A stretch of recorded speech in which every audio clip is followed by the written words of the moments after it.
अगर आपने ये 5 बातें ध्यान से सुन लिया, समझ लिया, तो जीवन के अटके हुए काम पूरे होंगे।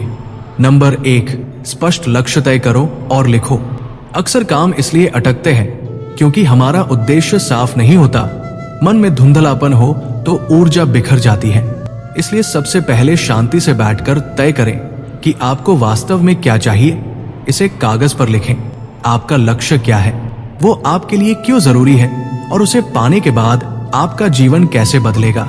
लिखित लक्ष्य आपके मन को दिशा देता है, जिम्मेदारी का बोध कराता है और आपको बार बार सही रास्ते पर लौटने की याद दिलाता है। नंबर 2, रोज थोड़ा थोड़ा प्रयास करो। बड़े काम एक दिन में नहीं बनते, वे रोज के छोटे छोटे प्रयासों से बनते हैं। अटके हुए काम को छोटे हिस्सों में बांट लें और प्रतिदिन कम से कम एक कदम आगे बढ़ाएं। कभी मन हो, कभी ना हो, फिर भी निरंतरता बनाए रखें। जैसे पानी की बूंदें लगातार गिरकर पत्थर में भी छेद कर देती है, वैसे ही आपका नियमित प्रयास धीरे धीरे बाधाओं को हटाता जाएगा। नंबर 3, नकारात्मक सोच छोड़ो।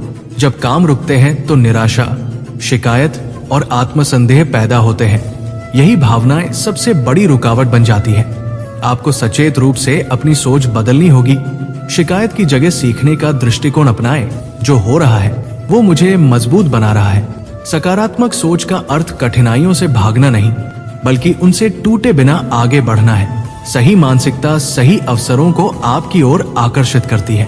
नंबर 4, अनुशासन अपनाओ। अधिकतर अटके काम आलस्य और टालमटोल के कारण और पीछे चले जाते हैं। अपने जीवन में छोटा सा अनुशासन लाएं। समय पर उठना, काम का निश्चित समय रखना और ध्यान भटकाने वाली चीजों को सीमित करना।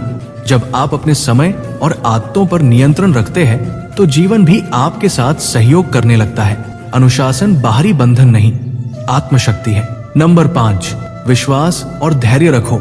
कई बार मेहनत के बाद भी परिणाम देर से आते हैं। यही वो समय होता है जब लोग हार मान लेते हैं। याद रखें, बीज बोने के बाद फल तुरंत नहीं मिलता। अपने कर्मों पर भरोसा रखें और धैर्य के साथ चलते रहें। हर दिन खुद से कहें, मेरे काम सही समय पर पूरे होंगे। विश्वास और धैर्य मिलकर रास्ते की सबसे बड़ी बाधाओं को भी पार करा देते हैं। दोस्तों, आपको मेरे विचार अच्छे लगे हो तो कमेंट में यस जरूर लिखें। राधे राधे, धन्यवाद।